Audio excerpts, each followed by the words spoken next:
Welcome students of 10th class. Kishan Verma welcomes you आपके अपने YouTube channel पे जो है सिर्फ और सिर्फ आपकी स्टडी के लिए। और आज हम पढ़ेंगे सिविक्स का lesson number 2 federalism. Last chapter में हमने पावर शेयरिंग को किया था और उसी पावर शेयरिंग के कंसेप्ट को फेडरलिज्म के रूप में आज जो है हम इस चैप्टर के अंदर पढ़ेंगे। So just get ready with your paper, pen, pencil and whatever you are having and note down important things. तो चलिए शुरुआत करते हैं वो फेडरलिज्म से, जिसे हिंदी में कहते हैं संघवाद।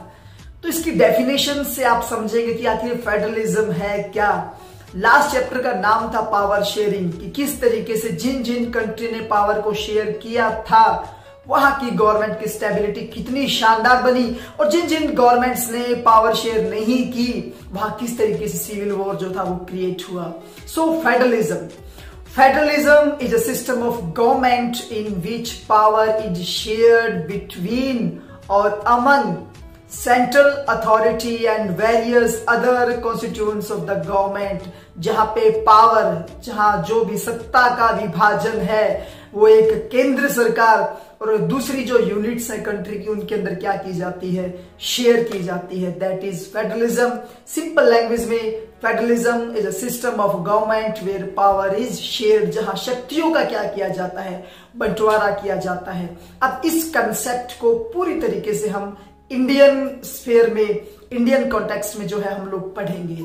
ओके सो अब इसका जो नेक्स्ट टॉपिक है वो हम करते हैं। ये कंसेप्ट है difference between federal form of government and unitary form of government, की जिन कंट्रीज में पावर शेयर की जाती है वो कहलाती हैं फेडरल कंट्रीज, और जिन कंट्रीज में पावर को शेयर नहीं किया जाता वो कहलाती हैं यूनिटरी फॉर्म ऑफ गवर्नमेंट। तो इन दोनों में बेसिक डिफरेंस जो क्या है। सो फर्स्ट ऑफ ऑल जो सबसे पहला डिफरेंस है, ऑब्वियसली जहां पावर शेयर होगी वहां 2 लेवल्स ऑफ गवर्नमेंट होंगे, और जहां पावर शेयर नहीं होती मींस जो यूनिटरी गवर्नमेंट है वहां गवर्नमेंट का जो है एक ही लेवल होता है। उसके बाद जो सेकंड डिफरेंस आता है कि पॉलिटिकल पावर, ऑब्वियसली जहां फेडरलिज्म है वो शेयर की जाती है। सेंट्रल गवर्नमेंट जो है वो स्टेट के साथ या दूसरी जो यूनिट्स हैं उनके साथ अपनी पावर को शेयर करता है, जबकि यूनिटरी फॉर्म ऑफ गवर्नमेंट में पावर को शेयर नहीं किया जाता है। थर्ड डिफरेंस आता है वो ये है कि जहां फेडरल फॉर्म ऑफ गवर्नमेंट होती है वहां 2 टाइप्स ऑफ लॉ चलते हैं। ऑब्वियसली एक सेंट्रल गवर्नमेंट का चलेगा और उसके बाद जिस इंस्टीट्यूशन के साथ उन्होंने पावर शेयर की है उसके लॉ चलते हैं, जबकि यूनिटरी फॉर्म ऑफ गवर्नमेंट में सिर्फ और सिर्फ एक ही सेंट्रल लॉ चलता है। सो ये डिफरेंस है यूनिटरी फॉर्म ऑफ गवर्नमेंट में और फेडरल फॉर्म ऑफ गवर्नमेंट में। अब आप अंदाजा लगा सकते हैं कि इंडिया की गवर्नमेंट कौन सी है, फेडरल या यूनिटरी। सोचिए और आंसर अपने आप को दीजिए। अगर बात करें टाइप ऑफ फेडरलिज्म की तो दुनिया में 2 तरीके के जो है फेडरलिज्म पाए जाते हैं। मतलब एक है, फर्स्ट वन है कमिंग टुगेदर और सेकंड वन आपका holding together. Coming together means क्या है, जब कोई बड़े बड़े छोटे छोटे स्टेट्स इकट्ठे होके एक लार्ज यूनिट का क्या करते हैं, निर्माण करते हैं, बनाते हैं, वो क्या कहलाते हैं, कमिंग टुगेदर फेडरेशन। जैसे इसका एग्जांपल है आपका अमेरिका, इसका एग्जांपल है आपका स्विट्जरलैंड, इसका एग्जांपल है, और जो आपका ऑस्ट्रेलिया है वो इसका एग्जांपल है। होल्डिंग टुगेदर में क्या होता है, बड़ी कंट्री लाइक इंडिया और बेल्जियम और स्पेन जो है, बेल्जियम स्पेन इतने बड़े नहीं है बट इंडिया जैसी जो कंट्री है वो क्या करते हैं, जिसके अंदर जो स्टेट्स होते हैं उन्हें सेपरेट पावर दे दी जाती है, मतलब होल्ड करने के लिए एक अलग से पावर दी जाती है, उनकी अपनी स्पेशल गवर्नमेंट्स बना दी जाती हैं, जिससे कंट्री की यूनिटी क्या रहती है, बनी हुई रहती है। तो ये कहलाता है होल्डिंग टुगेदर फेडरेशन। अब हम जिक्र करते हैं फीचर्स ऑफ फेडरलिज्म, कि जो फेडरलिज्म होता है इसके फीचर्स क्या होते हैं, मतलब क्या क्या जो है इसके फीचर्स हैं। तो चलिए सबसे पहला फीचर ऑब्वियसली इसकी डेफिनेशन में छुपा है, हैज 2 और मोर लेवल ऑफ गवर्नमेंट। जहां भी फेडरलिज्म होगा, फेडरलिज्म की पहचान है कि वहां गवर्नमेंट के जो है लेवल जो है वो एक से क्या होंगे, ज्यादा होंगे। ओके अब सेकंड पॉइंट जो आता है वो आता है कि हर लेवल की अपनी अपनी पावर होती है और दूसरा लेवल उसके अंदर किसी टाइप से इंटरफेरेंस नहीं कर सकता।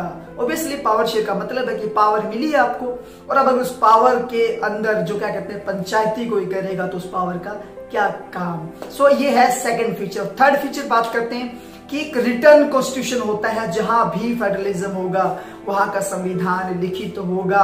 हर एक चीज क्लियरली कॉन्स्टिट्यूशन में क्या कर दी जाती है, डिफाइन कर दी जाती है। और संविधान के किसी भी प्रोविजन को कोई पर्टिकुलर एक लेवल जो है वो चेंज नहीं कर सकता है, सभी का कंसेंट लेना पड़ेगा। और उसके बाद जो नेक्स्ट फीचर है, जहां फेडरलिज्म होगी वहां कोर्ट्स है, सुप्रीम पावर, जो अदालत होती है, जुडिशरी होती है, उसके पास सुप्रीम पावर होती है कि वो चाहे उसमें चेंज करे, अमेंडमेंट करे या उसको क्या करते मतलब अबॉलिश करे, वो आप सिर्फ और सिर्फ किसके अंडर में आती है, जुडिशरी के अंडर में आती है। और नेक्स्ट जो फीचर है, जहां पावर शेयर होती है वहां सोर्स ऑफ रिवेन्यू मतलब टैक्सेशन जो होता है वो फिक्स होता है कि सेंट्रल गवर्नमेंट जो है वो अपना टैक्सेशन कहां से लेगी और जो स्टेट गवर्नमेंट है वो अपना टैक्सेशन कहां से लेगी। सो ये की फीचर्स है फेडरलिज्म के। सो इंडिया एक फेडरल कंट्री है, तो इंडिया में जो फेडरल डिवीजन ऑफ पावर है, शक्तियों का जो विभाजन है वो किस तरीके से किया गया है। इंडिया में क्या किया गया, 3 लिस्ट बनाई गई है, जो मतलब कॉन्स्टिट्यूशन के अंदर 3 लिस्ट है, यूनियन लिस्ट, स्टेट लिस्ट और कॉन्करेंट लिस्ट। मैं 1 बाय 1 बताता हूँ कि यूनियन लिस्ट में सारे वो मामले दिए गए हैं जो नेशनल इंपॉर्टेंस के हैं और इसके ऊपर सिर्फ और सिर्फ हमारी नेशनल गवर्नमेंट, सेंट्रल गवर्नमेंट ही क्या कर सकती है, कानून बना सकती है। फॉर एग्जांपल जैसे डिफेंस हो गया, बैंकिंग हो गई, कम्युनिकेशन हो गया और फॉरेन अफेयर्स जो भी हो गए वो सारे सेंट्रल गवर्नमेंट के अंडर में आते हैं, क्योंकि स्टेट गवर्नमेंट ये जो मैटर्स हैं वो स्टेट के नहीं बल्कि पूरी कंट्री के लिए क्या रखते हैं, इंपॉर्टेंस रखते हैं। सेकंड आती है आपकी स्टेट लिस्ट। स्टेट लिस्ट के अंदर वो सारे मामले दिए गए हैं जिन पे स्टेट गवर्नमेंट सिर्फ कानून बना सकती है, सेंट्रल गवर्नमेंट का इंटरफेरेंस नहीं होता उसके अंदर, जैसे पुलिस हो गया, ट्रेड हो गया, एग्रीकल्चर हो गया, इरिगेशन हो गया, सिंचाई, इन पे सिर्फ और सिर्फ हमारी स्टेट गवर्नमेंट क्या कर सकती है, लॉ बना सकती है। थर्ड आती है कॉन्करेंट लिस्ट। इसमें वो मामले दिए गए हैं वो जो दोनों के लिए इंपॉर्टेंस रखते हैं, state as well as national importance के होते हैं और दोनों गवर्नमेंट इस पे क्या कर सकती है, कानून बना सकती है। फॉर एग्जांपल जैसे एजुकेशन ले, फॉरेस्ट हो गया, मैरिज हो गया, एडॉप्टेशन हो गया, ये जो है इनके ऊपर दोनों गवर्नमेंट्स क्या कर सकती है, कानून बना सकती है। इसके अलावा एक हमारे जो रेगुलरी सब्जेक्ट्स भी हैं जो तीनों में से किसी भी लिस्ट में फॉल नहीं करते और उनके ऊपर जो है हमारी सेंट्रल गवर्नमेंट ही क्या कर सकती है, लॉ बना सकती है। जैसे कंप्यूटर सॉफ्टवेयर हो गया, मोबाइल टेक्नोलॉजी जो है वो सारी बाद में आई है, जब संविधान लिखा तब नहीं थी, तो ये जो है रेगुलरी सब्जेक्ट्स के अंदर इंक्लूड होती है। हमारी कंट्री के अंदर जो फेडरलिज्म है वो बड़े ही मतलब कहने का मतलब है कि पूरे वर्ल्ड में सबसे ज्यादा सक्सेसफुल माना जाता है। इसके रीजंस हैं, मैं आपको बताता हूं। तो पहला रीजन जो है, बड़े ध्यान से सुनिएगा कि how federalism is practised in India. तो सबसे पहले आता है लिंग्विस्टिक स्टेट्स। तो जब हमारा देश का विभाजन हुआ था, उसके बाद जब स्टेट रीऑर्गेनाइजेशन कमीशन अपना काम कर रहा था, तो हमारी कंट्री की जो स्टेट की बाउंड्रीज है वो क्या की गई है, एक स्पेशल लिंग्विस्टिक बेस पे, मतलब भाषा के आधार पे, कल्चर के आधार पे बनाई गई है। जब जब क्या की गई है, डिमांड की गई है नए नए स्टेट्स की अकॉर्डिंग टू कल्चर, हमारी सेंट्रल गवर्नमेंट ने क्या किया, उस स्टेट का क्रिएशन किया है। नेक्स्ट आती है हमारी कंट्री की लैंग्वेज पॉलिसी। हमारी कंट्री के अंदर किसी भी पर्टिकुलर लैंग्वेज को जो है नेशनल लैंग्वेज का स्टेटस नहीं दिया गया है। श्रीलंका में जिस तरीके से देखा था आपने, सिन्हाला को नेशनल लैंग्वेज क्या कर दिया गया था, बना दिया गया था। हमारे इंडिया के अंदर 22 लैंग्वेज जो है वो शेड्यूल्ड लैंग्वेज के तौर पे रिकॉग्नाइज हुई है। इसके अलावा जो सेंट्रल गवर्नमेंट है वो इंग्लिश और हिंदी दोनों में से क्या कर सकती है, यूज कर सकती है। उसे किसी भी तरीके से क्या नहीं है, रोक टोक नहीं है। इसके अलावा नेशनल लेवल का जो भी एग्जाम होगा, स्टेट्स जो है वो अपनी लैंग्वेज में वर्किंग करने के लिए क्या है, बिल्कुल फ्री है।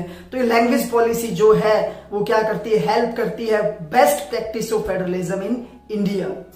उसके बाद हमारी कंट्री के अंदर जो डिसेंट्रलाइजेशन को अपनाया गया है, सत्ता का विकेंद्रीयकरण, ये एक बड़ा ही शानदार स्टेप है इंडियन फेडरलिज्म की हिस्ट्री के अंदर।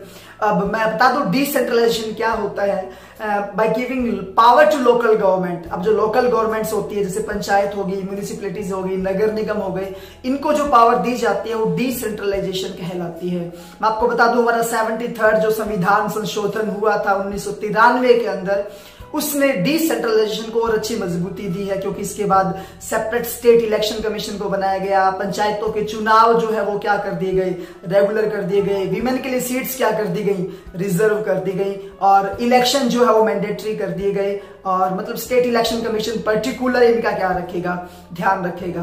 मैं आपकी नॉलेज के लिए बता दूं, विलेज लेवल पे हमारे क्या होती है, ग्राम पंचायत होती है, और ग्राम पंचायत मिलके क्या करती है, ग्राम सभा का निर्माण करती है, और ग्राम सभा मिलके क्या करती है, गांव की पंचायत बनाती है। और ब्लॉक लेवल पे बात करें तो हमारी जो है पंचायत समिति होती है, जिसे पंचायत के मेंबर्स क्या करते हैं, इलेक्ट करते हैं, और जो बीडीओ है वो लास्ट में क्या होता है, ब्लॉक लेवल पे उसका हेड होता है। अगर डिस्ट्रिक्ट लेवल की बात करें तो डिस्ट्रिक्ट लेवल पे होती है जिला परिषद, जिसे उस स्टेट के एमपी, एमएलए और पंचायत समिति और जो ब्लॉक लेवल की ब्लॉक समिति के जो मेंबर्स हैं वो सब मिलकर क्या करते हैं, इलेक्ट करते हैं। और जिला का जो चेयरपर्सन होता है वो इसका क्या होता है, हेड होता है। सो ये डिसेंट्रलाइजेशन है वो इसलिए जरूरी है क्योंकि जो लोकल गवर्नमेंट्स होती है उन्हें बेस्ट इंटरेस्ट का लोगों के क्या होता है, पता होता। So that was all today. Simple सा चैप्टर था, छोटा सा चैप्टर था, और सिंपल सी लैंग्वेज में मैंने क्या कर दिया, आपको ये जो है क्लियर कर दिया है। So now just read this lesson from NCERT book. Stay at home, stay happy, and don't forget to help your parents. Bye bye 10th class.